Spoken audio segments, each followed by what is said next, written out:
Et donc on va démarrer ce stream review avec le premier titre, Un Boys Love. Vous allez voir, on va beaucoup parler de Yakuza ce soir et à commencer avec ce manga-là, Acid Town. Acid Town, donc c'est le tome 6 récemment qui est sorti en France. Il est sorti au mois de novembre et il était très attendu. Pourquoi? Parce que le tome 5 était sorti le 23 février 2017, donc vous vous rendez compte, ça fait quasiment 4 ans. On a quasiment dû attendre 4 ans avant d'avoir le nouveau tome d'Acid Town. Alors c'est évidemment pas du tout dû à Taifu Comics, hein. Il y a exactement le même écart au Japon, c'est-à-dire qu'au Japon le tome 5 était sorti le 24 février 2016 et le tome 6 le 24 avril 2019. Donc 3 ans d'écart entre les sorties des tomes 5 et 6. Ça fait beaucoup d'attentes et vous allez voir quand je parlerai plus précisément de cette série que eh bien, il faut être patiente et patient quand on veut suivre cette série parce que ça fait très longtemps que le tome 1 est sorti en France. Donc vous avez de la chance, hein, si là ce soir, je vous convainc de démarrer cette série. Vous pourrez lire les 6 tomes d'affilée, mais il faudra savoir que nous, il nous a fallu attendre des années avant d'avoir ces 6 tomes-là. Et évidemment, la série n'est pas finie, hein. Le tome 6 n'est pas encore le dernier. Du coup, Acid Town, donc qu'est-ce que ça raconte? Eh bien, c'est l'histoire. Alors, je vous préviens, un énorme trigger warning, je vous le fais tout de suite. Trigger warning violence, trigger warning prostitution d'enfants, trigger warning mafia, trigger warning meurtre. Enfin, vraiment, c'est un titre très dur, hein. Voilà, ne le démarrez pas si toutes ces choses-là, c'est pas forcément votre truc. N'allez pas vous lancer dans l'aventure d'Acid Town. C'est vraiment très dur, hein. Et donc, faites attention parce que du coup, Taifu, logiquement, l'a mis dans sa collection qui s'appelle Yaoi Blue. D'ailleurs, je suis pas sûr qu'elle existe encore, mais bon, bref, à l'époque, ça existait. Et donc, ils ont classé Acid Town dans la catégorie Yaoi Blue, qui était en gros, pour résumer, ce qu'on appelle nous en Occident les shonenai, donc c'est-à-dire les yaoi, les boys love, où il n'y a pas forcément de relation sexuelle entre les personnages. Et donc là, certes, y a pas, c'est pas Twittering Birds Never Fly, quoi, on va dire. Il y a pas de scène intime entre les personnages. D'ailleurs, il y a assez peu, au final, de romance dans Acid Town, hein, vraiment très clair et très développé. Donc du coup, voilà, attention, c'est un manga extrêmement violent, extrêmement difficile. Il y a vraiment des histoires affreuses, donc il faut avoir le cœur bien accroché. Il faut le savoir avant de démarrer la série. Et vraiment, enfin, j'insiste parce que autant, voilà, on se dit évidemment une série de Yakuza, il va y avoir de la violence, etc. Là, c'est quand même poussé très loin. Donc voilà. Je préfère vous prévenir avant que vous tentiez l'aventure de Acid Town. Bref, ceci étant dit, donc l'histoire d'Acid Town, on a à la base deux enfants ados, qui en fait vivent ensemble parce qu'ils sont tous les deux orphelins et donc ils vont vivre un petit peu dans la rue. Voilà, ils ont une vie un peu compliquée parce que les deux n'ont plus leurs parents. Donc les personnages, c'est Yuki pour le personnage principal et Tetsu, si je ne me trompe pas, ouais, c'est ça, Yuki et Tetsu. Je vous les montre, hein. Les voici ici. Donc vous avez Yuki, c'est ce jeune homme-là, et Tetsu, ce jeune homme-là. Et donc les deux vivent ensemble en colocation. Et donc, pour survivre, notamment pour soigner en fait le petit frère de Yuki, donc, qui s'appelle Jun et que vous voyez ici, eh bien, il faut de l'argent pour soigner Jun qui est gravement malade et qui a besoin d'être hospitalisé. Et du coup, cet argent, ils vont essayer d'aller le voler. Ils vont essayer de cambrioler, mais alors ils vont mal choisir ou pas, hein, puisqu'on va voir la suite des événements, mais en tout cas, ils vont tomber sur un endroit qui appartient à la Seitokai. La Seitokai, eh bien, c'est une des principales organisations mafieuses là où ils vivent en fait, au Japon. Et donc, ils vont se faire griller. Pendant ce cambriolage, ils vont se faire griller par lui qui s'appelle Hyodo, qui est un espèce de sous-fifre, enfin de membre en tout cas de la Seitokai, et qui fait plutôt des tâches pas ingrates, mais on va dire qu'il n'est pas haut placé au sein de la série Tokai. C'est plutôt un exécutant que quelqu'un qui fait vraiment partie de la tête pensante de la série Tokai. Donc c'est Yodo qui va les découvrir. Et pour une raison étrange, au début, on ne comprend pas exactement pourquoi, il va les épargner. Donc il va leur dire, bah, écoutez, la seule chose que je vais vous demander, et notamment à toi, Yuki, c'est de venir me voir une fois par semaine. Et si tu fais ça, eh bien, pas de représailles, pas de souci, on oublie cette histoire de cambriolage, et je vous aiderai même à financer les frais d'hôpitaux de Jun.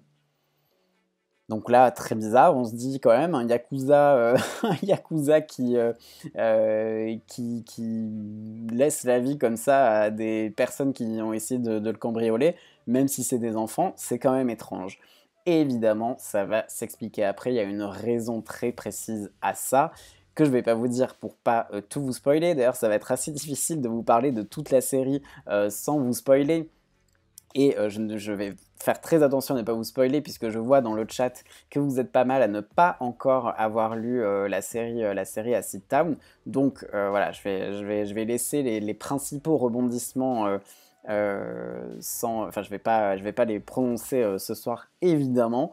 Mais voilà, sachez que si vous êtes un peu surpris par cette scène dans le tome 1, en vous disant « Oh là là, bah, ce manga... super, c'est pas du tout logique, ça se passerait pas du tout comme ça dans la vraie vie. Ne vous inquiétez pas, il y a une explication très logique, très rationnelle à ça qui est faite bien plus tard. Et globalement, eh bien, Acid Town, c'est un manga juste passionnant parce qu'il y a plein justement de rebondissements comme ça, des choses qu'on apprend au fur et à mesure, mais vraiment des révélations énormes. On découvre qu'il y a pas mal de liens en fait entre tous les personnages de la série, et voilà, des liens avec un passé un petit peu difficile, on va dire, derrière. Donc voilà, sachez, et voilà, ça rejoint un petit peu ce que je disais sur les trigger warnings. Attention, il y a des choses vraiment très violentes, très choquantes. Comme je vous l'ai dit, il y a notamment de la prostitution d'enfants. Il y a même, bon, je vais pas le dire, bon bref, il y a des choses, il y a des choses vraiment très difficiles dans le manga. Et le manga laisse pas beaucoup de place à l'espoir, hein. Globalement, c'est vraiment très sombre comme récit. Voilà, il y a autant dans Jalousique, dont je vais vous parler juste après, il y a des moments comique carrément, hein, franchement, vous allez voir, je vous en parlerai juste après de Jalousie, mais il y a des moments très légers. Dans Acid Town, ils se comptent sur les doigts d'une main, hein. En 6 tomes, il y en a vraiment pas beaucoup. Globalement, c'est quand même des histoires très compliquées, ils ont toutes et tous un passé très difficile, la violence entraîne la violence, il y a des histoires de vengeance, de meurtre, enfin bon, c'est vraiment très dur à lire, donc sachez qu'en lisant ça, il faut s'attendre à ce type de récit. Alors, je vais lancer le sondage sur ce tome 6 pour savoir si eh bien, vous avez déjà lu le tome 6 de Acid Town ou pas. Donc, est-ce que vous l'avez déjà lu? Est-ce que vous le voulez? Est-ce que, bof, voilà, c'est pas une série qui vous dit plus que ça? Ou est-ce que c'est une série pour laquelle vous n'êtes pas du tout intéressé? Hop, je lance le sondage tout de suite. Je vais encore en parler hein, de la série, donc si vous n'avez pas encore fait votre avis, n'hésitez pas à attendre pour voter, hein. Je vais laisser pendant le sondage pendant quelques minutes. Donc ce que je voulais vous dire sur Acid Town, donc comme je vous l'ai dit, le rythme de publication a été très, très lent. Et donc moi, sur ce tome 6, j'ai à la base eu un peu de mal à m'y remettre. J'ai dû un petit peu feuilleter les tomes précédents. Heureusement, il y a alors pas sur le tome 6, je crois. Si, je dis des bêtises. C'est dans le Jalousie, le tome 3 qui a pas de résumé, mais dans le tome 6 de Acid Town, voilà, vous avez la galerie de personnages, comme je vous l'ai montré tout à l'heure, et vous avez un résumé de l'histoire qui reprend les principales choses à savoir, hein, mais qui reprend depuis le début. C'est-à-dire que là, vous voyez le premier paragraphe, il résume vraiment ce qui se passe à la toute base, hein, dans le premier tome. Et ici, c'est plus, ça rappelle plus les événements des tomes juste précédents. Donc voilà, quand même, ça permet bien de se rafraîchir la mémoire, mais moi, pour être sûr de bien me souvenir de tout ce qui s'était passé, tous les événements qui s'étaient passés dans les tomes précédents, j'ai quand même préféré feuilleter les tomes précédents. Et c'est là que je me suis rendu compte, j'avais oublié, mais en fait, les tomes 4 et 5, donc j'ai par exemple ici le tome 5, couverture magnifique, hein, vous le noterez. Les tomes 4 et 5 étaient en fait des flashbacks, donc c'est-à-dire que ça se passait dans le passé, et que du coup, le récit principal, avec nos personnages principaux dont je vous ai parlé, donc Yuki et Tetsu, ben en fait, il s'était arrêté au tome 3. Et du coup, j'ai été rassuré quand j'ai vu les dates de publication de chacun des mangas, puisque donc le tome 3, donc là sur le tome 6, on reprend après le tome 3. En gros, les tomes 4 et 5, c'est un peu comme si c'était des espèces de spin-off. Donc c'est-à-dire que c'est bien de les lire parce que quand même ça apporte des clés, des éléments de réponse sur certains points. Mais voilà, il faut avoir en tête que c'est plutôt des spin-offs. C'est pas, ça fait pas avancer l'histoire principale. Et donc le tome 3, eh bien en France, il était sorti le 14 juin 2012. Ça fait 8 ans et demi que le tome 3 est sorti en France. Et donc moi, vu que j'ai suivi la série au fur et à mesure qu'elle sortait chez Taifu Comics en France, bah, ça veut dire que le tome 3, donc l'histoire principale, qui reprend là dans le tome 6 qui est sorti en novembre, eh bien, je l'avais lu il y a 8 ans et demi. Donc voilà, ça m'a rassuré sur le fait que j'avais pas exactement tous les événements en tête. C'est normal, c'est parce que ça fait très longtemps que le tome précédent était sorti. Et si on veut même être très précis, le tome 1 de Acid Town, donc on a commencé à découvrir la série en France en septembre 2011. Donc ça fera 10 ans cette année que le tome 1 est sorti en France chez Taifu Comics. Donc vous voyez, quand je vous ai dit qu'il fallait être patient pour suivre Acid Town, je mentais pas, hein. Ça faisait, comme je vous l'ai dit tout à l'heure, quasiment 4 ans qu'on attendait ce tome 6.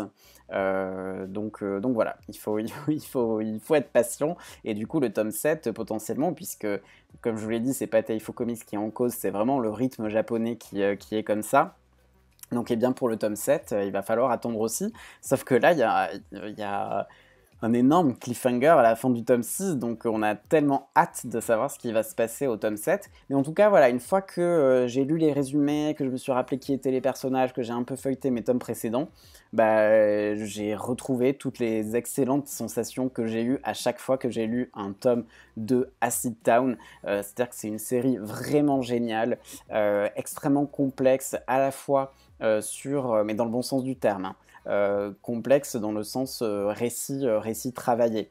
Récit travaillé sur la dimension Yakuza, donc c'est-à-dire les guerres des clans, etc. Donc ça, bon, on a quand même relativement l'habitude, entre guillemets, dans les mangas de Yakuza, les guerres de clans, etc. Mais là, c'est vraiment très original et c'est très poussé. Et comme je vous l'ai dit, c'est extrêmement sombre.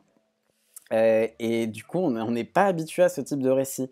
D'habitude, bah, souvent, ça se passe bien, même s'il y a des meurtres, c'est pas forcément les personnages principaux qui en sont victimes.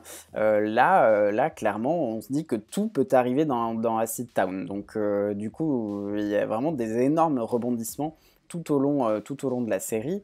Et au-delà de ça, donc toute la dimension humaine également est extrêmement bien traitée avec, donc je vous ai fait un trigger warning avec violence, prostitution d'enfants, etc.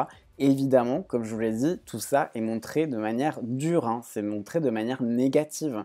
Il n'y a pas de romantisation de quoi que ce soit, puisque je vous l'ai dit, la romance, elle est quasiment inexistante en fait dans Acid Town. C'est presque pas un boys love, j'ai envie de dire, parce qu'il y a pas vraiment de relation qu'on suit. Le cœur du récit, c'est pas tellement de savoir qui va finir avec qui, contrairement à To Your Emotions Never Fly par exemple, ou à Jealousy que je vais vous présenter juste après. Donc c'est ça qui fait la singularité de Acid Town, c'est que vraiment on a un récit qui aurait pu être un seinen finalement, seulement bah, y a des personnages effectivement qui aiment des hommes qui aiment les hommes, mais c'est vraiment ça qui fait le caractère boys love. Sinon après on pourrait tout à fait être dans un seinen avec des histoires de mafia, de yakuza, etc.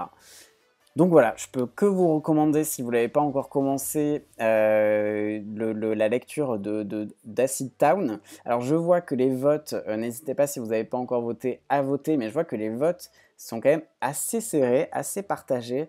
On a un petit peu plus d'un quart d'entre vous qui ont déjà lu le tome 6 d'Acid Town, 18% qui disent qu'ils le veulent, et le reste de bof ou pas intéressés. Donc c'est-à-dire plus de la moitié des gens qui disent bof ou pas intéressés. J'imagine que voilà, c'est ce que disait Alex par exemple sur le chat tout à l'heure, vu que c'est un récit très dur, très sombre, etc., eh bien c'est quelque chose qui la tente pas. On a également Noru-chan qui dit c'est le côté sombre qui fait que je n'ai toujours pas lu. Bon, bah oui, effectivement, voilà, moi je vous le cache pas, si vous voulez un récit avec de la romance, avec des petits cœurs, des beaux sentiments, de l'espoir, etc., ne lisez pas Acid Town, oui, effectivement. Par contre, si vous voulez une série extrêmement bien écrite, avec des personnages réalistes, des histoires de guerre de clans originales, et bah, tout un univers comme ça, eh bien, lisez Acid Town. Alors, j'ai mal lu, Alex, du coup, me dit si moi ça me tente, j'ai acheté les 2 premiers. Bon, peut-être que tu attends du coup pour, pour les lire à un bon moment, un moment où tu n'auras pas forcément besoin de récits très mignons, etc. Et vous allez voir qu'on va faire le grand écart hein, dans cette soirée, puisque là, on va voir 2 histoires de Yakuza, et puis après, avec notamment le Yuri, on va avoir des histoires plutôt d'amour, également By My Side, on verra à la fin de ce stream. Donc voilà, c'est partagé dans les votes et c'est normal, c'est pas un récit fait pour tout le monde, hein, contrairement à plein d'autres boys love qui peuvent séduire un très large public. Acid Town, c'est vraiment fait pour les personnes qui n'ont pas peur ou qui apprécient même les récits vraiment sombres. Chewy qui dit ça donne envie tant que la trame est intéressante et suit la route. Ah bah totalement, hein. Franchement, l'attente n'est pas là pour rien. C'est-à-dire que derrière, on va vraiment avoir une histoire extrêmement bien construite, bien écrite et passionnante. Enfin, vraiment, il y a un suspense de ouf et des rebondissements de dingue à chaque fois. Voilà, Kyugo arrive à nous surprendre à tous les coups. Et alors, la chose surprenante avec Kyugo, c'est que si vous êtes plutôt justement sur des récits un peu moins sombres, un peu plus lumineux, eh bien, il y a un autre titre de Kyugo qui est sorti récemment. Il y en a un autre qui est sorti, mais il y a beaucoup plus longtemps. Là, je vous parle du titre le plus récent de Kyugo qui est sorti en France. C'est Le Libertin et le piège de l'amour, donc où là on est vraiment pour le coup dans une romance, alors tout aussi bien écrite, hein, on retrouve cette qualité d'écriture de la part de Kyugo, mais on est dans un récit beaucoup plus lumineux, avec beaucoup plus d'espoir, ça parle voilà, de regard de la société, il y a un personnage qui évolue positivement sur la façon dont il voyait les personnes LGBT, enfin bon, voilà, on est sur un récit complètement différent. Donc si vous voulez lire du Kyugo sombre, allez vers Acid Town. Si vous voulez lire du Kyugo plus léger, allez vers Le Libertin et le piège de l'amour. Acid Town, c'est chez Taifu Comics. Le Libertin et le piège de l'amour, c'est chez Boys Love IDP.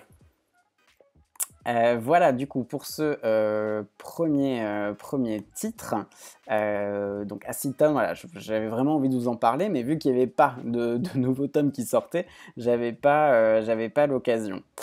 Higura Sonic qui dit le fait qu'il n'y a pas de romance, c'est pas grave, c'est vraiment le côté violent qui me refroidit. Je comprends. Faustinabar qui dit il y a de la romance tout de même, mais elle n'est pas prédominante. Oui, elle est clairement pas prédominante. Hein. Enfin, n'allez pas vers Acid Town en espérant de trouver de la romance, hein. Enfin, franchement, jusque-là, il y a eu un baiser et même ce baiser n'a pas concrétisé, concrétisé de relation derrière. C'est pas un spoil, je vous dis pas qui a embrassé qui, mais ça donne pas lieu à une relation derrière. Donc, bon, la romance, elle est vraiment en filigrane et très, très, très, très peu présente. Faucine Abar qui dit on a un début de triangle amoureux d'ailleurs. Ah bon. Bon, écoute, là tout de suite je vois pas qui tu fais référence, mais on va pas risquer de spoil, donc on va plutôt passer au titre suivant. On pourra en parler en privé. Du coup, le deuxième titre dont je voulais vous parler ce soir, c'est également un manga de Yakuza. Il s'agit de Jealousy de Scarlett Berrico. Scarlett Berrico qu'on ne présente plus, évidemment. On la connaît là aussi, hein, comme Kugo. Scarlett Berrico, elle fait des titres très légers d'un côté et beaucoup plus dur ou en tout cas violent avec notamment Jealousy. Donc Scarlett Berrico, on la connaît pour Jackass, pour Yandahime Oyamoto Tatsuyuki, Minori Note ou encore Queen and the Tailor. Tout ça est disponible chez Taifu Comics. Scarlett Berrico, évidemment, vous le savez, sûrement, elle est venue en France hein, à l'occasion de la Icon, c'était la 7e édition, je crois, de la Icon, où elle est venue. Et bien justement, cette venue de Scarlett Berrico, ça avait permis à Taifu Comics de proposer en avant-première le tome 1 de Jealousy, donc qui avait été proposé en novembre de l'année 2018, alors qu'il sortait le 6 décembre. Et je regrette franchement de ne pas avoir connu Jealousy avant de rencontrer Scarlett Berrico, puisque moi j'ai pu, dans certaines séances qui étaient organisées au sein de la Icon, lui poser des questions, etc. Et franchement, j'aurais tellement aimé découvrir Jealousy, qui est pour moi voilà, mon titre préféré de Scarlett Berrico, qui est vraiment un chef-d'œuvre. Voilà, je vais vous expliquer pourquoi, mais vraiment Jealousy, moi c'est un très très gros coup de cœur et j'aimerais qu'on en parle encore plus que c'est le cas aujourd'hui, parce que vraiment c'est un titre exceptionnel, c'est un titre tel qu'on n'en voit pas par ailleurs dans le Boys Love pour des tas de raisons. Pour commencer, je vais vous faire un petit rappel ou peut-être vous faire découvrir de quoi parle Jealousy. Donc dans Jealousy, là aussi, je vais prendre ma petite galerie de personnages en essayant de ne pas vous spoiler en vous montrant la première page du tome 2. Donc voilà, donc on a ici Rogi Uichi, donc qui est un des personnages principaux, et en fait au tout début, donc c'est-à-dire dans le tome 1, on le voit, il est plutôt âgé entre guillemets, et il recueille en fait un espèce de chien errant comme on dit en général, voilà, il le recueille chez lui. Et en fait, ça lui rappelle pas mal de souvenirs. Et donc, du coup, à partir de là, on entre dans un flashback. Et donc, du coup, l'action principale de Jealousy, elle se passe à la fin des années 80. Noruchen qui dit Jealousy, j'aime plus la partie présent que passé. Ah bon? Ah bon?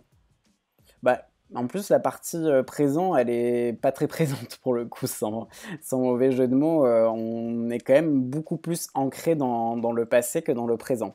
Et le passé, donc, il se passe, ouais, je crois que c'est 1989, pour être précis.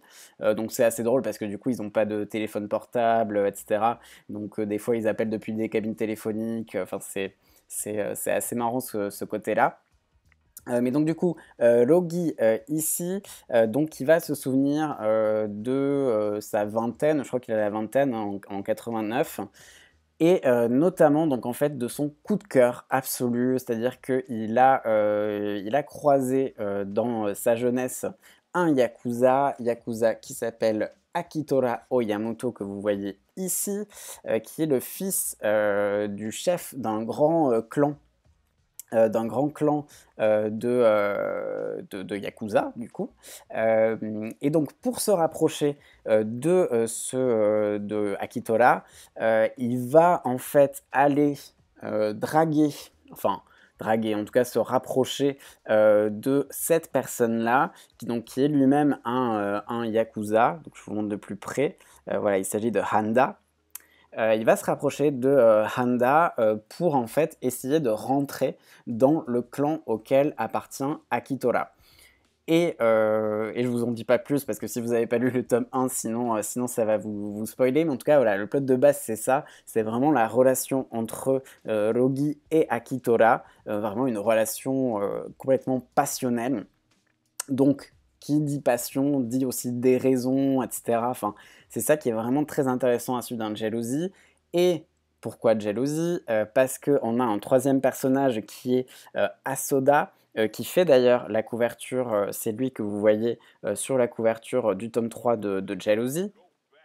Et donc, Asoda, donc lui c'est le bras droit de Akitora et également un ami d'enfance en fait de Logi, donc ils s'étaient perdus de vue et là par hasard ils vont se recroiser en même temps que Logi du coup croise Akitora et tombe amoureux de Akitora. Donc du coup, c'est un espèce de, j'allais dire de triangle amoureux, non, puisque si, un triangle amoureux, ça voudrait dire que Rogi est également amoureux de Asoda. Non, en fait, on a Rogi qui est vraiment fou amoureux de Akitora. Akitora rend les sentiments à Rogi, donc c'est-à-dire que vraiment ils sont dans une espèce de couple. Voilà, je vous en dis pas plus, vous allez voir la particularité de cette relation. Et à côté, on a Asoda qui est extrêmement jaloux de Logi. Pourquoi? Parce que il le voit monter les échelons, en tout cas potentiellement rejoindre le clan Yakuza alors que il n'a pas du tout fait ses armes, il n'a pas du tout grimpé dans la hiérarchie, alors que Asoda, lui, ça fait des années et des années, il a commencé par récurer les chiottes, puis il est monté de grade en grade au sein du clan, et donc il trouve totalement injuste que Logi ait un accès aussi privilégié à Akitora. Et vu que Asoda vénère Akitora, ce qui l'énerve aussi, c'est la familiarité de Rogi envers Akitora. Pour lui, c'est pas normal de parler comme ça au fils du chef du clan Yakuza. Noru-chan qui dit unpopular opinion, je sais, et pourtant Alex dit la même chose, je comprends, moi j'ai du mal à accrocher avec Rogi dans le passé, je kiffe surtout Asami, elle est trop forte. Niginogi qui dit je n'aime pas Rogi ni Asami, je n'oublie pas Yondaime, mon préféré c'est Asoda. Bon mais voilà, vous voyez qu'il y a différentes façons de voir et d'aborder le récit de Jalousie. Moi j'adore Rogi. Mais je comprends pourquoi il divise autant. C'est un personnage vraiment très particulier qui n'est pas du tout fait pour vivre de manière normale, entre guillemets. C'est-à-dire que voilà, il est excessif en tout. Donc il est excessif dans ses relations, donc c'est-à-dire qu'il va coucher avec beaucoup d'hommes. Parfois c'est des relations tarifées, parfois c'est juste pour le plaisir. Il va être amateur de pratiques assez hardcore niveau intime. Il va être hyper impulsif. Donc c'est-à-dire que voilà, souvent il va faire des petits caprices, voilà, il est très jeune dans sa tête, dans le passé, et donc il a toutes les caractéristiques un peu négatives de quelqu'un de très jeune, de très impulsif. Et donc parfois, voilà, il va agir sur des coups de tête, il va faire créer des dramas pour rien. Voilà, il va vraiment faire sa sa drama queen, pardon, comme on dit, pour des fois pas grand-chose. Voilà, il est assez jeune dans sa tête. Et c'est d'ailleurs ce qui va faire que, j'ai vu que le chat en parlait tout à l'heure, et moi je l'adore aussi, c'est Asami, donc Asami, la femme de Akitora, donc ils sont mariés, ils sont en couple, et pour le coup, Asami est totalement au courant de la relation entre Logi et Akitora. Et donc Asami va aussi agir un petit peu comme mère de Logi, parce que Logi est très jeune, je vous l'ai dit, surtout dans sa tête, hein, il est vraiment très jeune, et donc il a aussi pas beaucoup de repères. Logi, il a une histoire, un passé compliqué avec ses parents. Donc voilà, Logi, c'est vraiment un personnage très particulier, et c'est pour ça, vous l'avez vu dans le chat, il divise ce personnage-là. avant de vous parler plus précisément de Jalousie, je vais lancer le petit chat, le petit sondage, pardon, Jalousie, tome 3. Est-ce que vous l'avez déjà lu? Est-ce que vous le voulez? Est-ce que c'est un manga bof pour vous? Ou est-ce que c'est carrément un manga qui ne vous intéresse pas? Le mince, je me suis trompé. Donc je relance le sondage. Donc déjà lu. Est-ce que c'est un manga que vous voulez? Est-ce que c'est un manga que bof, quoi? Ou est-ce que c'est un manga pour lequel vous n'êtes pas intéressé? Cette fois-ci, j'ajoute l'option, puis je lance le sondage, ça ira mieux dans ce sens-là. Je vois sur le chat, il y a un petit débat, enfin le débat, non, des choses qui sont dites sur Asami. Asami, quelle femme? Scarlett Berrico sait faire des persos féminins sympas. Noluchan qui dit après le passé est intéressant, je ne dis pas, mais j'ai plus hâte de voir ce que ça va donner par la suite. Bah écoutez, pour le coup, je ne sais pas si vous avez lu le tome 3, les personnes qui connaissent la série, mais on est à fond sur le passé. Hein.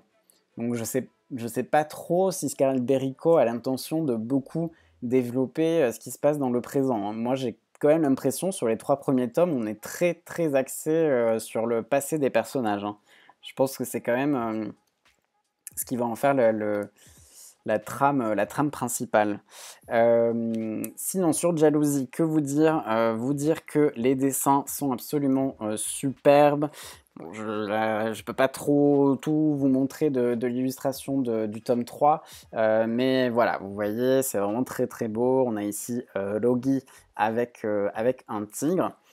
Et surtout, c'est complètement non conventionnel, pour plusieurs raisons, donc notamment dans le tome 1, ça il faut le savoir, ça peut potentiellement être un trigger warning, je sais pas, mais en tout cas, il y a des relations intimes entre du coup Logi que je vous ai montré tout à l'heure et donc le personnage de Handa que je vous ai également montré. Hop, oh là là. Tout ce... Hop. Donc voilà, le personnage de Handa, et comme vous le voyez, Handa, il est plutôt jeune. Et pourtant, on a une scène intime, explicite, entre ce personnage, donc âgé, et Logi, qui est très jeune, quoi. Il a une vingtaine d'années. Effectivement, trigger warning, viol. De manière générale, voilà, on est dans le milieu des Yakuza, donc trigger warning sur la violence, qu'elle soit de la violence, c'est-à-dire des coups ou effectivement de la violence sexuelle. Effectivement, merci de le préciser, Faucine Abar. Donc voilà, c'est quand même un pari hyper osé de la part de Scarlett Berrico de proposer une relation intime entre un personnage âgé comme ça et un personnage jeune, enfin voire un personnage âgé en plus un peu pas gros, mais en tout cas pas dans les standards qu'on a l'habitude de voir dans les boys love et même de manière plus générale. Pareil pour Logi. Hein. Logi, vous l'avez vu peut-être sur l'illustration, non, c'était dans le tome 3. Vous l'avez vu, bah, il est tout mince, hein, il est comme ça.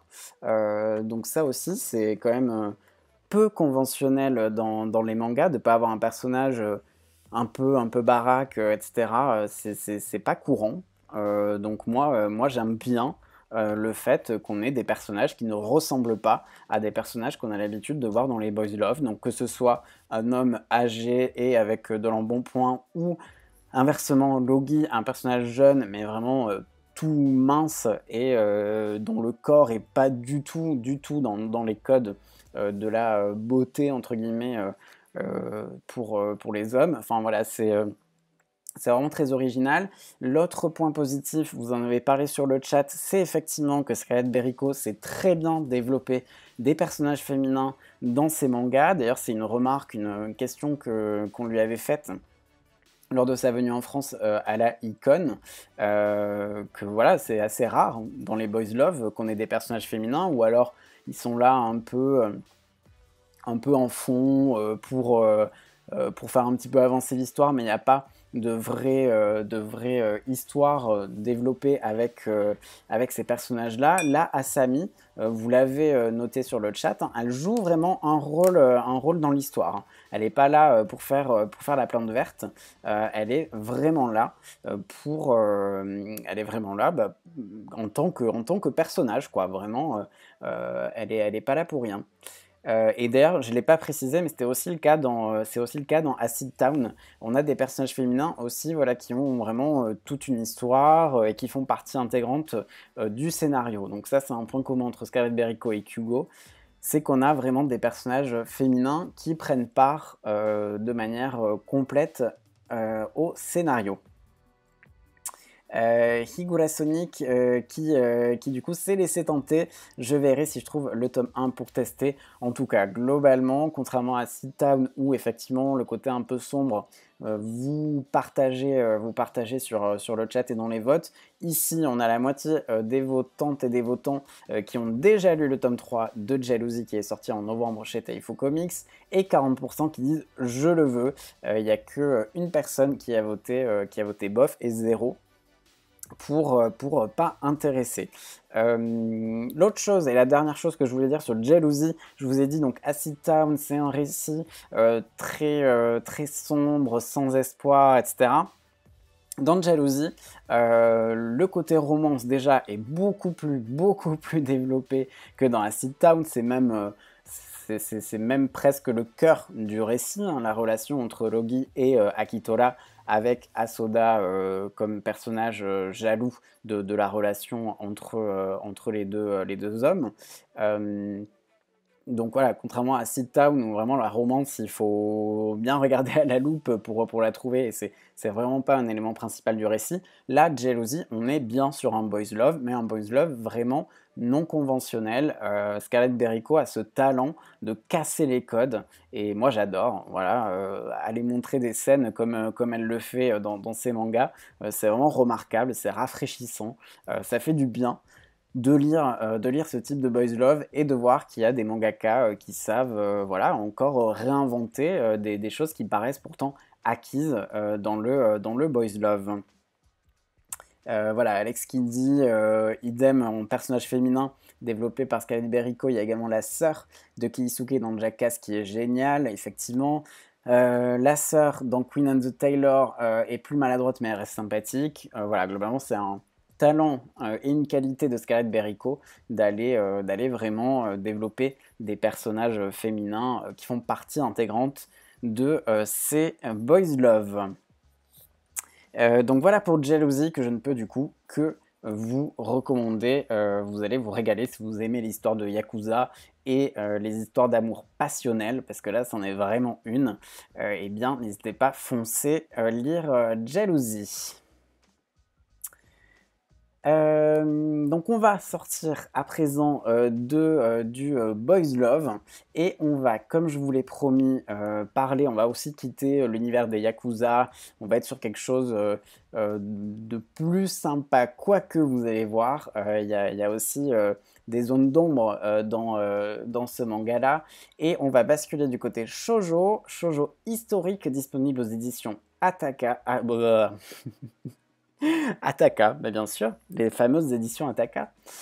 Non, on va tout de suite passer donc au troisième titre de ce stream review, À nos fleurs éternelles, disponible aux éditions Akata. C'est un shoujo historique. Ben voilà, vous voyez, on parle de tout sur la chaîne Twitch de YaoiCast et notamment de shoujo. Et de shoujo originaux, hein, puisque là, on est sur un shoujo du coup historique qui se passe au XIVe siècle. En fait, on y suit, donc c'est l'époque Muromachi, qui se passe du XIVe au XVIe siècle, si j'ai bien retenu. En tout cas, c'est sûr que l'histoire, là, ici, elle se passe au XIVe siècle, donc il y a pas mal de temps, hein, au Japon. Et on va sur Oniyasha, qui en fait est connu de manière historique, donc c'est-à-dire que c'est inspiré de faits réels, de faits historiques. Ce Oniyasha qu'on connaît nous ici dans ce tome 1 à l'âge de 12 ans, eh bien c'est le créateur du théâtre No. Donc le théâtre No, c'est vraiment un des arts traditionnels du théâtre japonais. Donc c'est le théâtre qui se fait, vous avez peut-être déjà vu, avec des masques, c'est déclamé de manière un peu poétique, c'est très inspiré en fait de la poésie, donc ça mêle un petit peu chant, poésie. Voilà, c'est vraiment c'est très beau, hein, si vous avez l'occasion de regarder un petit peu sur internet des extraits de théâtre no, même si c'est en japonais et que donc moi personnellement je ne comprends rien, c'est quand même très joli. Et ce manga va vraiment vous donner envie d'en savoir plus sur le théâtre no. Moi c'est pour ça, hein, je vous parle de vidéos sur internet de théâtre no. Je suis allé les voir suite à la lecture de ce manga, parce qu'il va vraiment vous donner envie de lire ça. Pourquoi? Parce que du coup, Oniyasha, que nous on suit à l'âge de 12 ans dans ce tome 1 de À nos fleurs éternelles, eh bien c'est le créateur du théâtre no, plus connu sous le nom, Oniyasha, le créateur, plus connu sous le nom de Zeami, dans l'histoire du Japon. Donc, je vous l'ai dit, ici on le suit à l'âge de 12 ans, donc vraiment c'est le personnage que vous voyez sur la couverture. Donc oui, c'est un garçon, Oniyasha, hein. C'est en tout cas comme ça qu'il se présente, mais évidemment là du coup il est sous une apparence qu'on peut juger un petit peu féminine. Pourquoi? Parce que comme dans le kabuki, dont je vais vous parler juste après, qui est une autre forme de théâtre, eh bien tous les acteurs, on peut dire acteurs du coup, sont des hommes. Donc même les personnages féminins qui sont incarnés dans ce théâtre-là, ils sont malgré tout incarnés par des hommes. Donc du coup, on va suivre Oniyasha à l'âge de 12 ans. Donc lui, en fait, il pratique un art, alors que je me souvienne, est-ce que c'est marqué par là? Je crois pas, mais il pratique une danse en fait de théâtre populaire. Donc c'est pas encore le théâtre no, hein, puisque je vous l'ai dit, Oniyasha, c'est celui qui va créer le théâtre no. Donc ça n'existe pas au début de l'histoire de À nos fleurs éternelles de ce manga. Donc ils font un art qui s'appelle, je vais le retrouver dans le lexique, c'est une danse qui s'appelle, est-ce que je vais le retrouver ou pas? Le Sarugaku, voilà.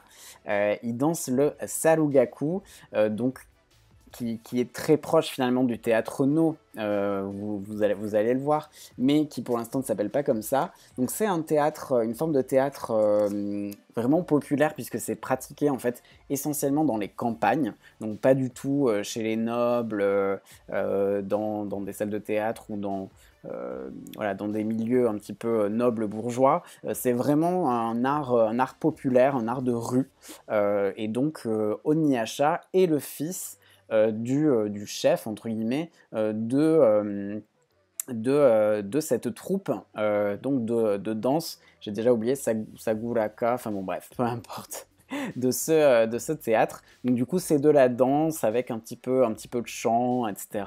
Et donc on a Oniyasha qui joue dans cette troupe-là. Et un jour, sa vie va basculer. Ils vont faire une représentation dans un quartier de Kyoto.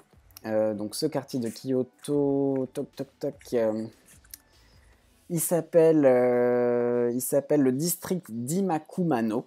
Donc en fait, ils vont là-bas parce qu'ils savent que c'est un quartier donc du sud-est de Kyoto qui est connu pour plutôt héberger des artistes et une population noble.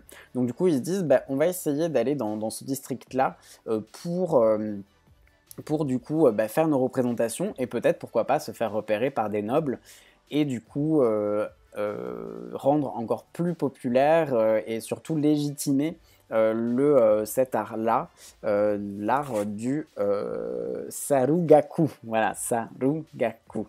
L'art du Sarugaku, voilà, le légitimer et essayer de le faire adopter par les nobles.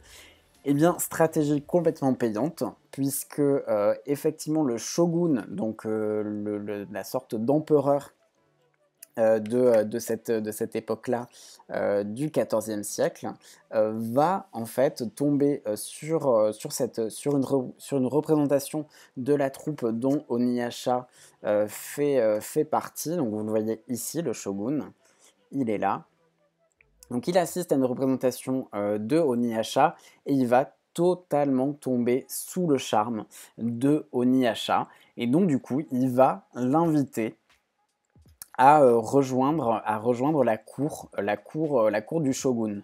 Donc évidemment, Oniyasha et son père et toute la troupe sont hyper ravis. Donc Oniyasha, ni une ni deux, il quitte sa famille, sa troupe, et il va s'installer du coup auprès du shogun. Donc lui au début, Oniyasha, il est hyper motivé, hyper content, hyper flatté parce que le shogun, voilà, lui dit qu'il a vraiment flashé sur lui, que son art est d'une beauté incroyable, enfin il lui fait beaucoup de compliments. Mais ce qui est intéressant, c'est qu'il va assez vite déchanter, c'est-à-dire qu'il va s'apercevoir qu'auprès du shogun, eh ben, il n'y a pas que lui. Il y a plein d'autres personnes auprès du shogun qui ont les faveurs du shogun. Et donc lui qui pensait avoir une espèce de relation privilégiée avec le shogun, ben en fait c'est pas vraiment comme ça que ça se passe, hein. Je vais vous montrer une scène. Voilà, vous voyez ici, le shogun il est entouré de plein d'autres personnes. Donc il n'est pas tout seul, hein. Il a vraiment plein de personnes autour de lui, et surtout les personnes qui sont à la base autour de lui, ce sont essentiellement des nobles. Donc du coup qui ont les codes nobles, qui savent se comporter comme un noble, etc. Alors que Oniyasha, lui, c'est un roturier, comme on dit, hein. Donc du coup, il n'a pas du tout les codes, et donc malheureusement, voilà, il va se faire moquer, enfin, il va pas du tout arriver à la base à s'intégrer au sein de ce milieu-là qui lui est totalement inconnu. Je prépare le sondage, le temps de dire bonsoir à GPLI, merci de nous avoir rejoints. Je vois que globalement c'est un titre qui vous tente, eh bien on va voir ça. Je vais lancer le sondage dans quelques instants. En tout cas, moi c'est un manga que j'ai vraiment beaucoup aimé. Alors ce qu'il faut savoir, c'est que c'est un titre, hop, je lance le sondage. C'est un titre qui est terminé en 2 tomes. Donc c'est-à-dire que là, le premier tome est sorti en novembre. Alors malheureusement en plein confinement, donc en novembre. Donc je pense que c'est ce qui a fait qu'on en a peu parlé, et c'est vraiment dommage parce que c'est un excellent titre, à nos fleurs éternelles. Et donc du coup voilà, il est sorti en plein confinement, et le tome 2, normalement, si je dis pas de bêtises, devrait sortir au mois de février 2020. Donc il faut savoir que c'est écrit par Narumi Shigematsu, écrit et dessiné par Narumi Shigematsu, qu'on connaît déjà en France et déjà chez Akata pour le titre Running Girl, ma course vers les Paralympiques. Donc qui était une série en 3 tomes dispo chez Akata. C'était également un shoujo sportif. Donc du coup c'est assez original le travail que fait Narumi Shigematsu, hein. Donc shoujo sportif, donc c'est pas habituel, généralement c'est plutôt du shonen, les sportifs. Et là, voilà, shoujo sportif avec Running Girl, et ici shoujo historique. Donc vraiment, alors évidemment, comment dire, comment dire, c'est pas un documentaire, c'est pas un manga documentaire, donc forcément c'est un petit peu romancé, fictionné, je sais pas comment on dit. En tout cas, ça reste un manga de fiction, mais c'est vraiment extrêmement bien renseigné sur bah, tout plein de faits historiques, ce qui fait que vous avez à la toute fin du manga tout un lexique, donc, qui vous permet de vous resituer un petit peu tous les termes qui sont très propres à cette époque-là. Moi voilà, si j'avais un point négatif entre guillemets à exprimer sur Anno Fleurs Éternelles, c'est qu'au début c'est un petit peu difficile de s'y mettre. Moi avant de me procurer Anno Fleurs Éternelles le tome 1, j'avais lu le premier chapitre, je crois qu'il est dispo sur le site de Akata, ou en tout cas quand ils l'ont sorti ils avaient mis le chapitre 1 gratuitement. Et c'est vrai qu'à la fin du chapitre 1, je m'étais dit, bon, est-ce que c'est un manga qui va me plaire ou pas? Parce que c'est quand même très très référencé. Ça se passe à une époque que je connais pas du tout, avec des termes que je connais pas du tout. Et donc là, pour le coup, vu le chapitre 1, forcément, il n'y avait pas le lexique à la toute fin. Donc je me sentais un petit peu perdu dans ce chapitre 1, dans cette époque que je connaissais pas, avec ces arts que je connaissais pas. Voilà, il y a plusieurs arts de la danse qui sont mentionnés. Donc le Dangaku, qui est la danse la plus populaire auprès des nobles à ce moment-là, et le Sarugaku, qui est plutôt la danse des roturiers. C'est les deux danses un petit peu rivales, plus le théâtre No. Enfin voilà, il y avait beaucoup de termes comme ça qui se mélangeaient et qui faisaient que ce premier chapitre, j'étais un peu dubitatif. Et au final, avec le lexique et surtout avec les chapitres avançants, eh bien, on entre totalement dedans. C'est-à-dire que c'est surtout au début, en fait, qu'on va découvrir plein de nouveaux termes. Et une fois qu'on les connaît, eh ben, du coup, on peut suivre la série tout à fait normalement. Et le lexique est extrêmement bien fait, le lexique d'Akata, hein. Vraiment, il est extrêmement complet. Et chapeau d'ailleurs de manière globale à Akata pour le travail qui a été fait. Bravo à la personne qui a traduit, est-ce que c'est marqué? Ouais, c'est Alexandre Goy. Et ben bravo Alexandre, parce que le travail a quand même pas dû être très facile, hein, très facile à faire. Parce que il y a notamment des extraits de poèmes, mais c'est des poèmes qui, à ma connaissance, en tout cas, c'est pas référencé dans le lexique d'Akata. A priori, c'est le traducteur Alexandre, le traducteur du manga, qui a traduit ces poèmes.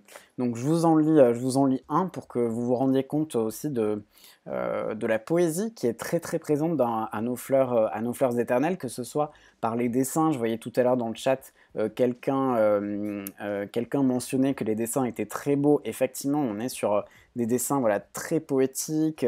La mangaka semble aimer travailler sur la notion de mouvement, puisque donc elle a travaillé sur Running Girl, donc la course, donc, où le mouvement est très important. Et là, pareil, on est sur des arts théâtraux, où pareil, les gestes, c'est un mélange entre la danse et le théâtre, donc les gestes, le mouvement, c'est quelque chose de très important dans ces arts-là. Et cette poésie, elle se retrouve dans les dessins, et elle se retrouve aussi dans l'histoire. Donc on a par exemple l'extrait de Oniyasha, Oniyasha, donc le personnage principal, qui est donc historiquement le créateur du théâtre No. Donc il va débarquer, lui il n'a pas du tout d'éducation noble à la base, et donc du coup c'est le shogun qui va le forcer en fait à s'éduquer, donc à lire des livres de poésie, etc.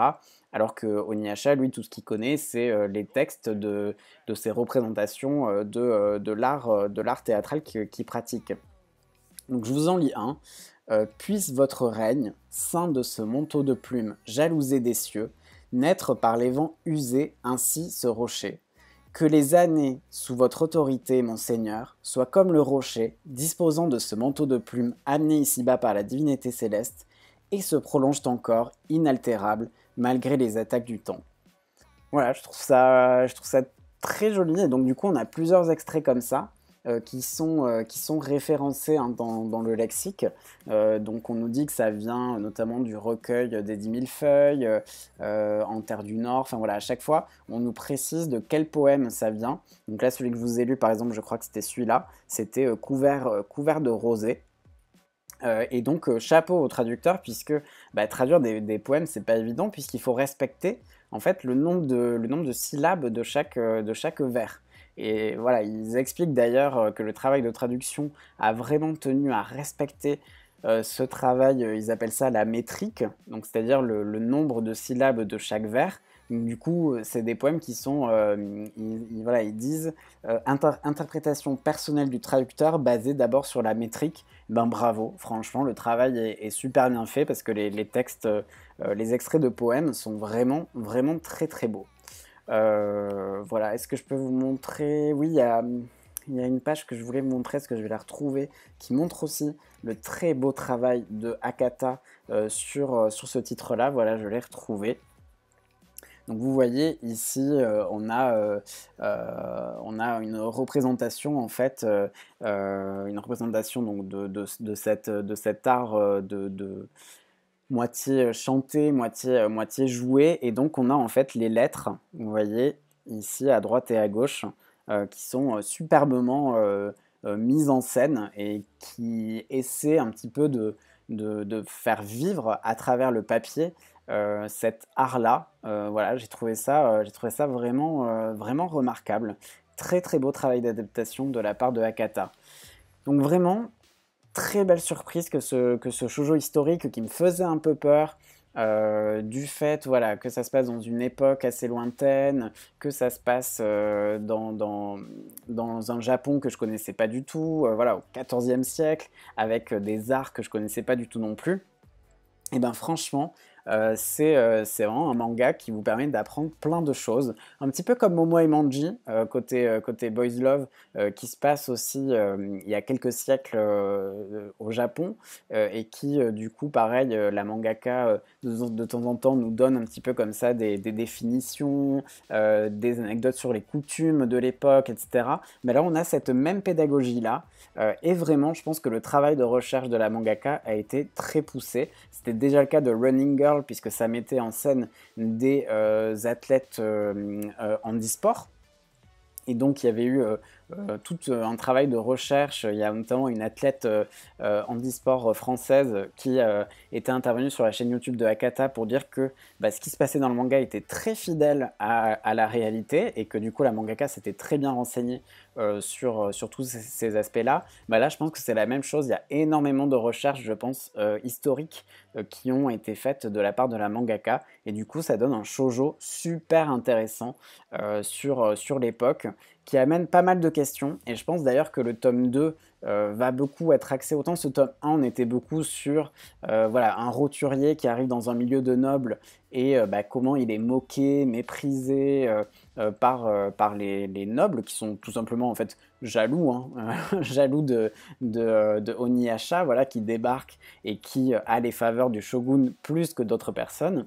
Donc c'était beaucoup basé autour de ça. Et le tome 2, on va plutôt suivre, je pense, la puberté de Oniasha. Et comme dans plein d'arts, eh ben, le fait que le corps change, je pense notamment aux castrats, donc c'est-à-dire ces enfants qui avaient une voix très aiguë. Et donc certains, on ne voulait pas que ces enfants muent parce que ça voulait dire perdre leur voix de crécelle. Et bien là, on a un petit peu la même chose. L'art que pratique Oniasha, c'est un art très gracieux qui utilise beaucoup le corps. Et eh bien, il se pose des questions sur bah, quand je vais grandir, est-ce que je vais réussir à être aussi gracieux? Est-ce que je vais pouvoir continuer à incarner des rôles de femme? Et donc, je pense que le tome 2 va beaucoup être basé sur cette question du corps, de l'évolution du corps à la puberté et à l'adolescence. Et donc, je pense que ça va être vraiment très intéressant à suivre. Alors que je regarde le sondage, bah, vous êtes pile poil 10 à avoir voté, donc 2 à l'avoir déjà lu. N'hésitez pas à donner votre avis évidemment sur le chat, hein, si c'est le cas. 5 d'entre vous qui disent qu'ils le veulent et 3 qui ont noté bof. Alors j'ai vu que Alex avait répondu bof parce qu'elle priorisait des Boys Love. Bon là c'est une série en 2 tomes, hein, donc en soi, voilà, c'est pas le, comment dire, l'investissement le plus coûteux, puisque du coup le tome 2 sera également le dernier. Niginogi qui nous dit je vais acheter ce manga. Gpeli qui est arrivé. J'ai pas entendu grand chose de la review donc je vote pas, mais je checkerai quand même. Bah, t'as pas raté grand chose hein, au final du manga, de la review, pardon. Gpeli, j'ai surtout expliqué en fait que c'était l'histoire de Oniasha qui dans ce manga avait 12 ans et qui est en fait un personnage qui a vraiment existé dans l'histoire, qui est le créateur du théâtre No. Chiwi qui dit Running Girl, génial ce manga. Gpili qui dit oh j'ai adoré Running Girl. Donc effectivement c'est la même mangaka. Donc ben, moi c'est l'inverse. Du coup ça m'a donné envie de peut-être de lire Running Girl, un shoujo sportif en plus avec des personnages en situation de handicap. Ça peut être intéressant. Noruchan qui dit 2 tomes, plus d'hésitation possible. Faucina Bar qui dit je voulais mettre pas intéressé mais le sondage marche pas chez moi. Bon. Et Chiwi qui dit j'ai bien envie de tester. Bah écoutez, n'hésitez pas à vous faire votre propre avis avec ce tome 1. En tout cas, si vous avez un intérêt historique pour l'histoire du Japon, bah là ça va complètement vous faire plonger dans moi une époque que je connaissais pas du tout, donc le 14e siècle au Japon, et c'est vraiment très intéressant et très bien fait. Et je le redis, le travail d'adaptation de Akata, que ce soit en traduction ou sur la mise en page, etc., le lettrage, est vraiment de bonne qualité.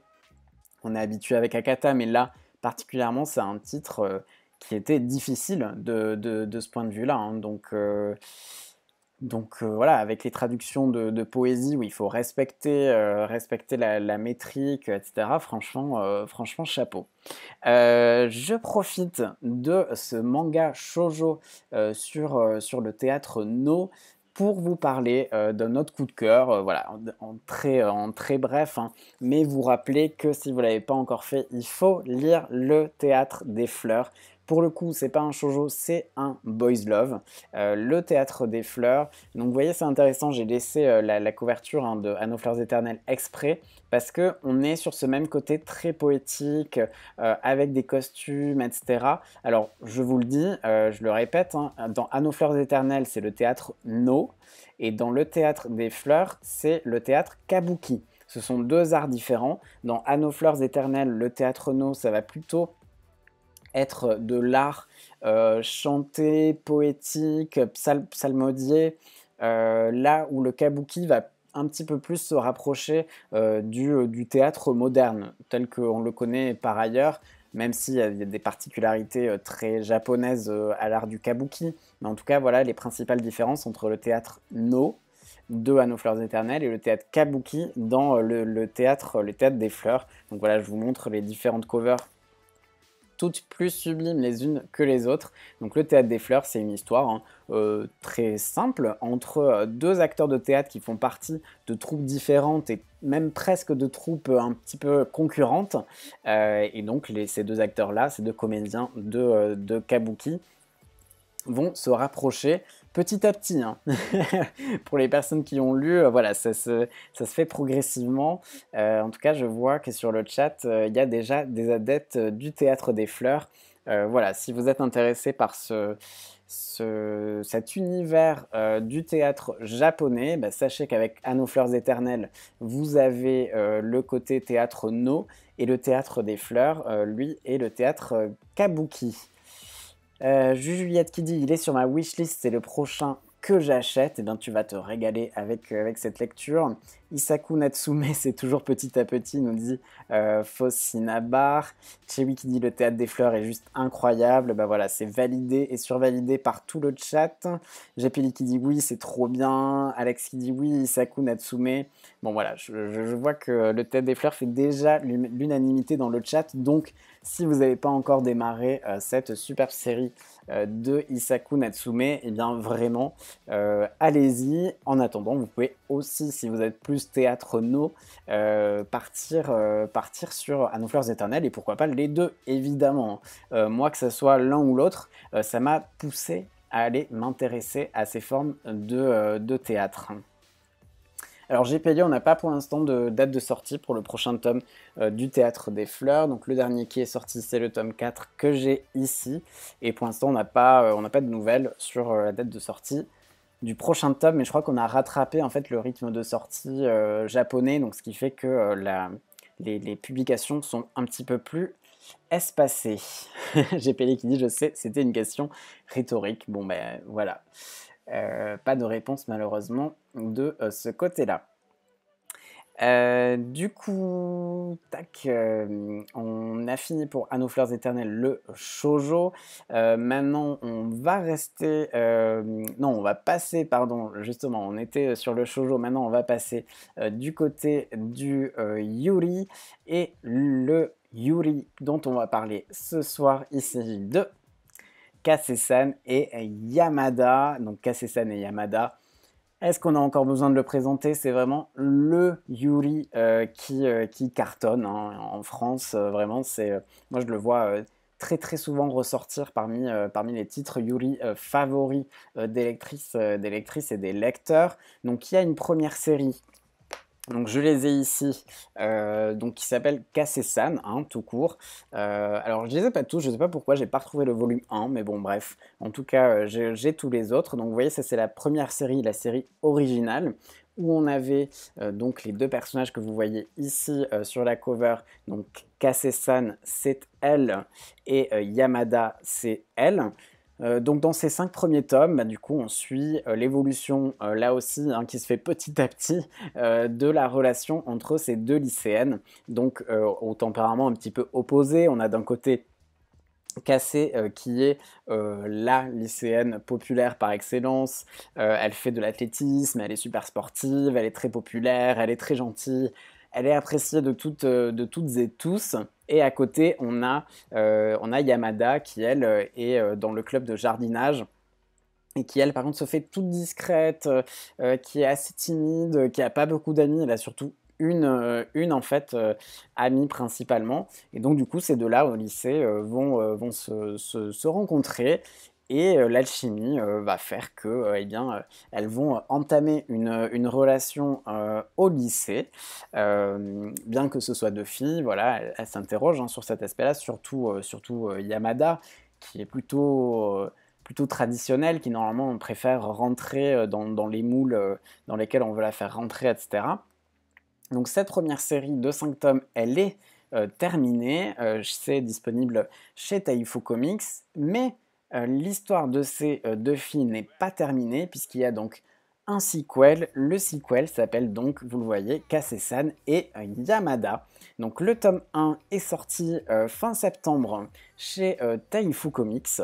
Et alors, par contre, il va falloir être beaucoup plus patient pour cette nouvelle série, parce que autant donc les 5 tomes de la série originale, bah, on les a eus de manière assez peu espacée, puisque la série était déjà terminée au Japon. Au Japon, le dernier tome, le tome 5 de la série originale, est sorti en mai 2018. Alors que euh, pour Kase-san et Yamada, on est sur le même rythme en fait qu'au Japon. C'est-à-dire que le tome 1 de Kase-san et Yamada que j'ai entre les mains ici, il est sorti en juillet 2019 au Japon et en septembre 2020 chez nous en France. Et le tome 2 de Kase-san et Yamada, il est sorti il y a tout juste 2 mois. Il est sorti le 25 novembre 2020 au Japon. Donc, il va falloir attendre avant d'avoir, nous, le tome 2 en France, et ainsi de suite. Et il faut savoir que, comme pour Acid Town, la mangaka, donc Hiromi Takashima, elle a un rythme de parution qui est assez lent, entre guillemets, hein, même s'il ne devrait pas y avoir de normes, hein. Chaque artiste avance évidemment au rythme qu'il ou elle souhaite. Mais il faut savoir que sur la série originale, Kase-san, donc voilà, j'ai certains des tomes ici. Sur la série originale, elle a mis 6 ans, donc de juillet 2012 à mai 2018, pour sortir les 5 tomes de Kase-san. Donc voilà, ça fait moins de un titre par an.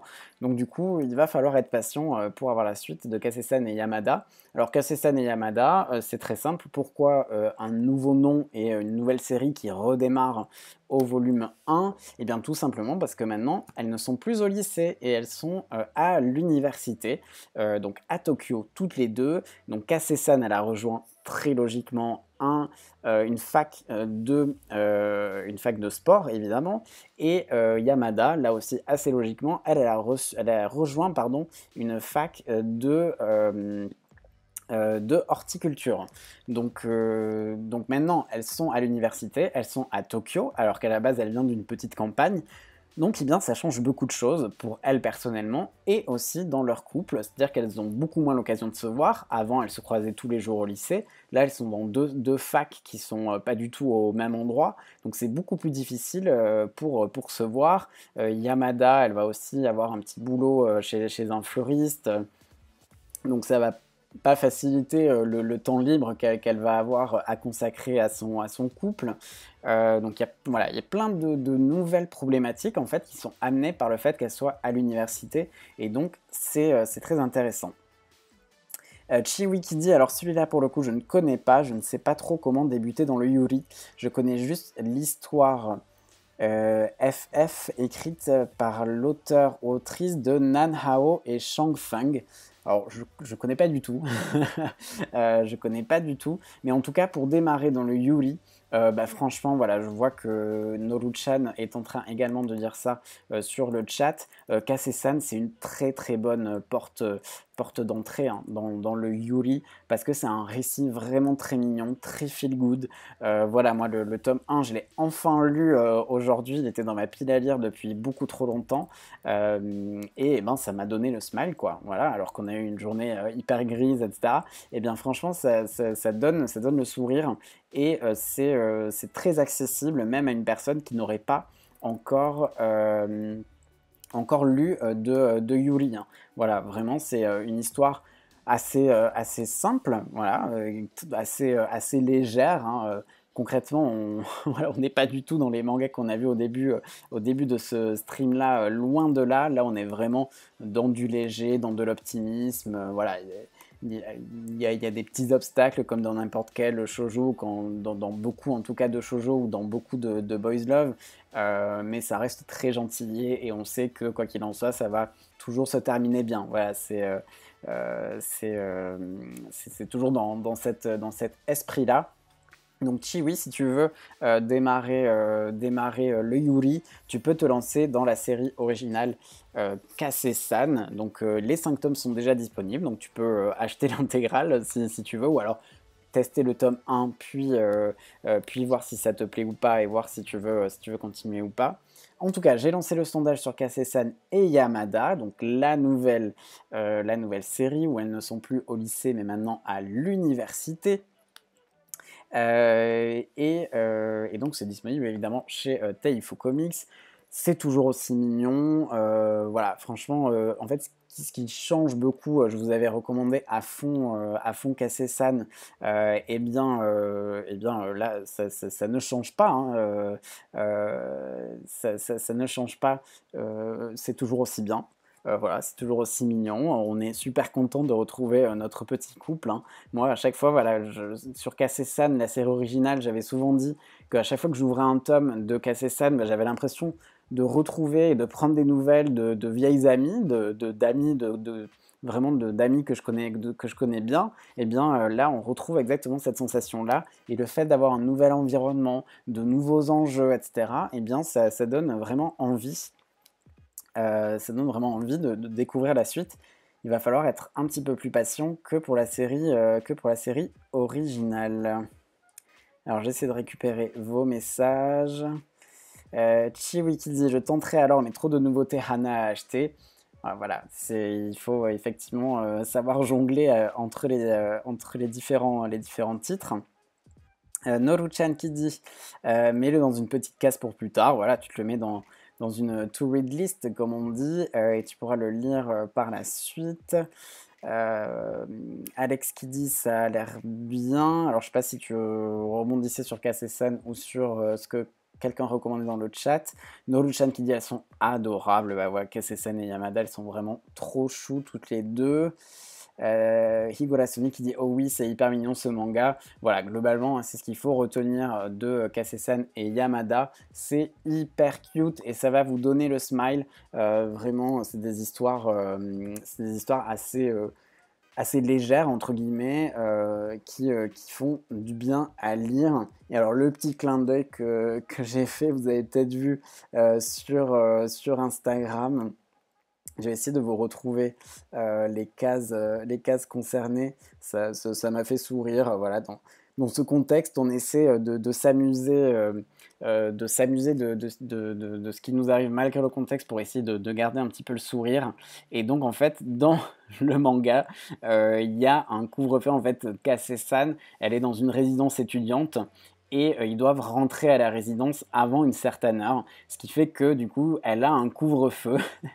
Et donc elle dit, voilà, pourquoi il y a un couvre-feu bon sang, quel enfer, parce que du coup ça ne lui permet pas de passer plus de temps qu'elle le voudrait avec Yamada. Donc je trouvais que c'était assez amusant, j'allais dire ce clin d'œil. C'est évidemment pas volontaire, hein, c'est un pur hasard. Hein. Le couvre-feu n'a pas été inventé la notion de couvre-feu n'a pas été inventée avec,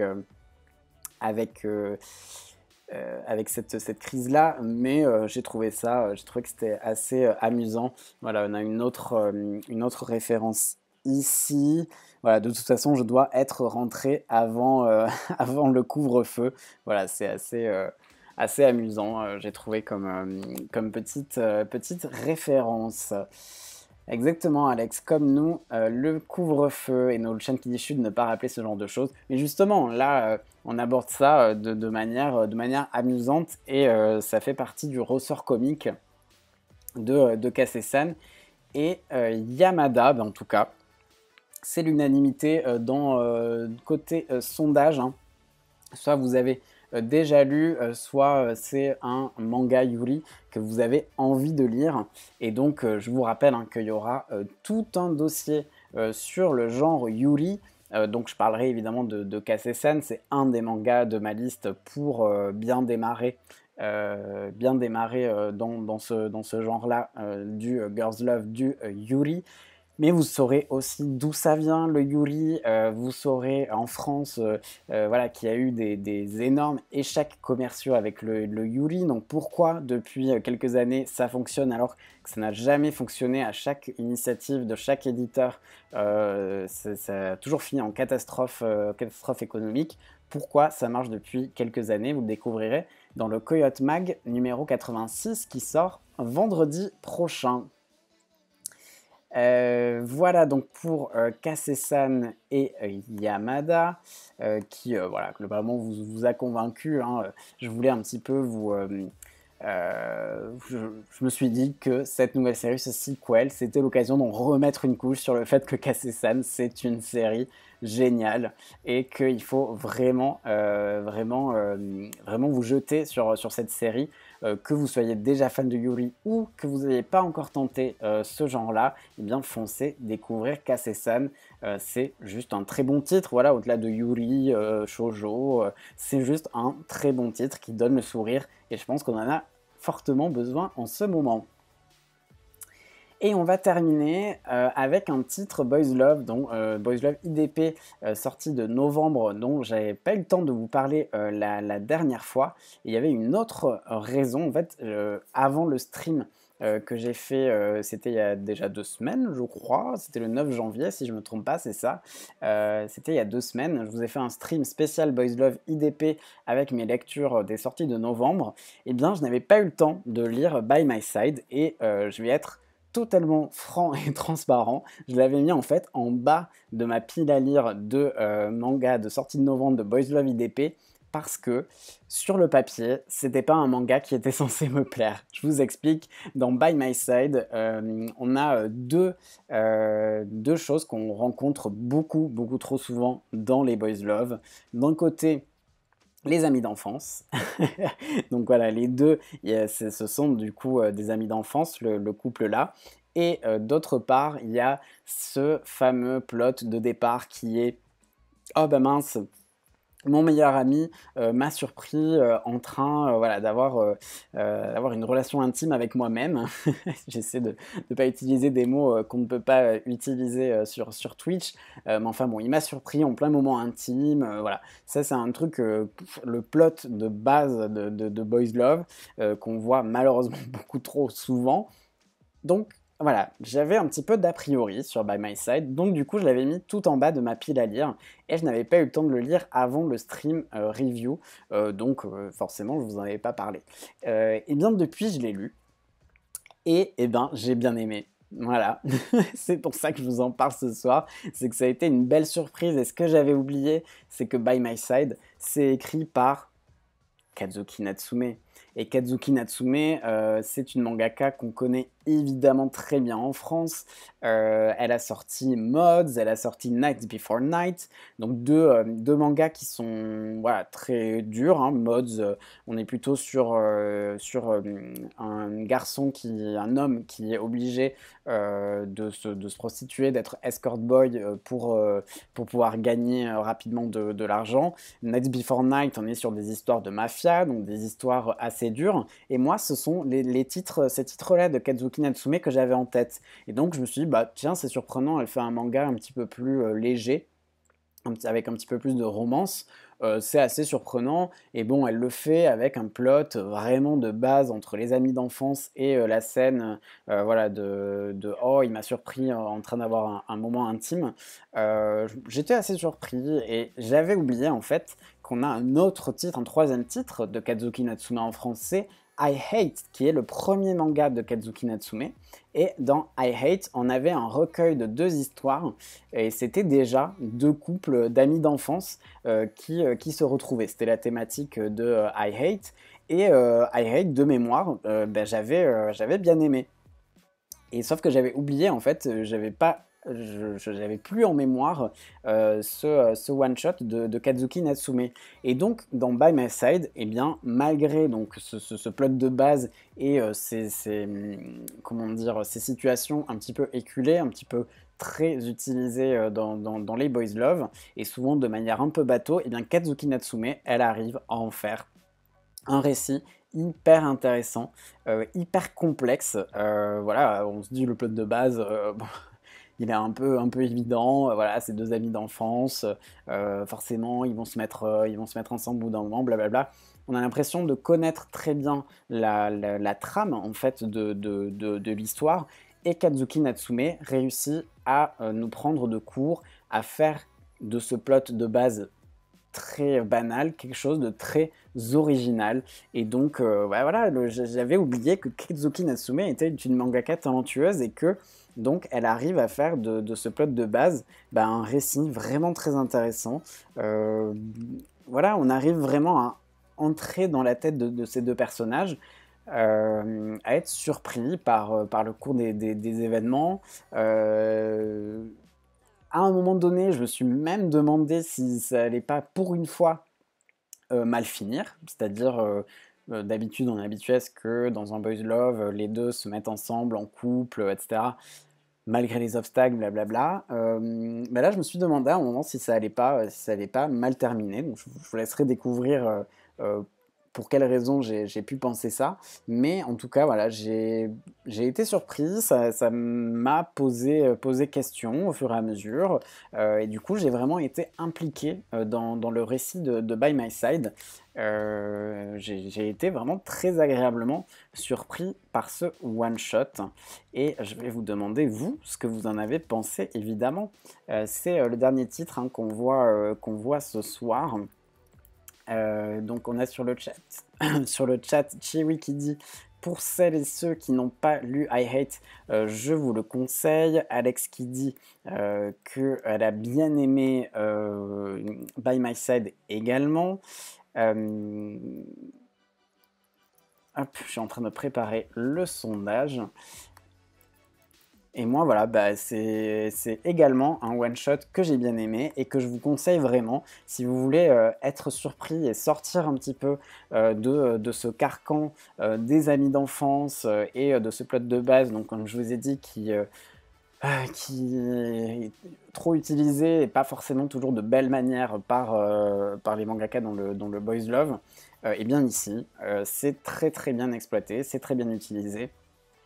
Et c'est très bien détourné, entre guillemets. C'est-à-dire qu'on on est plus sur un récit de sentiments complexes, un petit peu torturés, que sur un récit de base d'amis d'enfance. Bon, je vois que j'ai pas besoin de vous convaincre sur le chat, hein. Vous avez tous déjà lu et visiblement apprécié votre lecture de By My Side. N'hésitez pas évidemment à continuer à voter. Voilà, ça a été ma belle surprise By My Side de ce pack de novembre, qui du coup eh bien, est un sans faute pour moi. Voilà, il y a juste le rouge et... Non, pas le rouge et le noir, ça c'était La vie en rose. Voilà, le tome 1 de La vie en rose. On a parlé de récits de Yakuza tout à l'heure. Bon, bah, La vie en rose peut-être souffre de la comparaison avec Totally Bounce Never Fly, avec Acid Town ou encore avec Jalousie, qui sont excellentissimes, des chefs-d'œuvre même de récits de Yakuza. Et bien à côté, La vie en rose, c'est vrai que voilà, tout rouge, le rouge et le noir et La vie en rose, c'est une saga, un univers qui, moi, me parle un petit peu moins, mais dont je reconnais les qualités objectives, hein, de très beaux dessins, un scénario plutôt bien mené, enfin en tout cas cohérent. Donc voilà, sortie de novembre, hein, quasi sans faute. Et je pensais honnêtement que By My Side et aussi High School La La Love allaient peut-être voilà, un petit peu nuancer mon enthousiasme sur le pack de novembre de Boys Love IDP. Eh bien ce ne fut pas le cas. J'ai adoré High School La La Love et j'ai adoré By My Side. Donc bien joué Boys Love IDP. Je sais qu'on peut faire confiance à cet éditeur, hein, mais bon, on n'est pas à l'abri d'une mauvaise surprise. En tout cas, voilà, ça peut être aussi moi, mes goûts qui font que je vais pas apprécier tel ou tel récit. Bah là, ça n'a pas été le cas du tout de By My Side et ça n'a pas non plus été votre cas, je le vois sur le chat.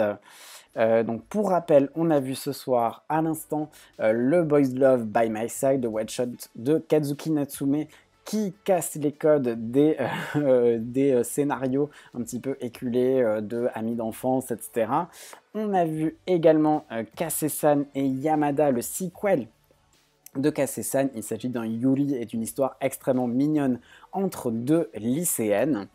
On a vu ensuite le shoujo de Akata qui s'appelle À nos fleurs éternelles, qui retrace l'adolescence du vrai créateur. C'est un shoujo manga historique, le vrai créateur du théâtre No. Donc on découvre son adolescence et comment eh bien, il a pu, avec l'aide du shogun de l'époque, eh bien, rejoindre les nobles, la noblesse, et faire découvrir tous ses talents et tout cet art du théâtre No. On a vu ensuite des mangas de Yakuza. On a vu notamment Jalousie, donc c'est le tome 3, le plus récent qui est sorti. Excellente série de Scarlett Berrico. Voilà, vraiment déroutant. Ça, là aussi, on parlait de casser les codes tout à l'heure. Et bien là, vraiment, on est à fond là-dessus. On est sur un récit totalement non conventionnel. Scarlett Berrico, vraiment, je peux que recommander toutes ces séries, mais particulièrement Jalousie, qui est vraiment exceptionnel, tant au niveau des dessins que de l'histoire, et que donc de cet aspect non conventionnel, où on voit des corps notamment qu'on ne voit pas habituellement dans le Boys Love, et ça fait du bien. Et le premier titre qu'on a évoqué tout à l'heure, c'était Acid Town, la série qui va fêter ses 10 ans en France cette année. C'est fou, hein. Le tome 1 est sorti en 2011. Et c'est toujours excellent. Le tome 6, en plus, reprend l'histoire principale qui s'était arrêtée au tome 3, il y a 8 ans et demi. 8 ans et demi séparent l'apparition française de ces deux tomes. C'est assez fou de se dire ça. Et donc enfin, on peut découvrir la suite des histoires de Yuki et de Tetsu. C'est très sombre, à nouveau trigger warning, violence, prostitution d'enfants, viol. Donc attention, hein, Acid Town, c'est pas pour tout public, loin de là. Et l'aspect romance est pas vraiment mis en avant. Donc si vous cherchez vraiment un boys love pur et dur avec une belle romance comme on peut avoir dans Jalousie ou dans Twitter Humans Never Fly par exemple, qui sont aussi des récits de Yakuza, bah, Acid Town n'est peut-être pas forcément fait pour vous. Par contre, si vous cherchez un récit bien travaillé sur des guerres de clans de Yakuza et sur aussi les sentiments humains, et ce qu'on peut faire de mieux et de pire, mais beaucoup de pire dans Acid Town, donc il faut vraiment aimer ça. Acid Town, voilà, vraiment très très belle série que je vous recommande. Les 6 tomes sont disponibles, hein, contrairement à moi qui à chaque fois dû attendre 1 an, 2 ans, voire 3 ans pour avoir le tome suivant. Vous pouvez tout avoir d'un coup chez Taifu Comics. Merci beaucoup à toutes et à tous pour ce stream. On se retrouve bien sûr très très vite pour bien de nouveaux streams. En attendant, on se retrouve bien sûr sur les réseaux sociaux, @yaoicast, sur Twitter, sur Instagram, évidemment sur Discord également. En attendant, bonne soirée et surtout n'oubliez pas que le yaoi soit avec vous. Bye bye.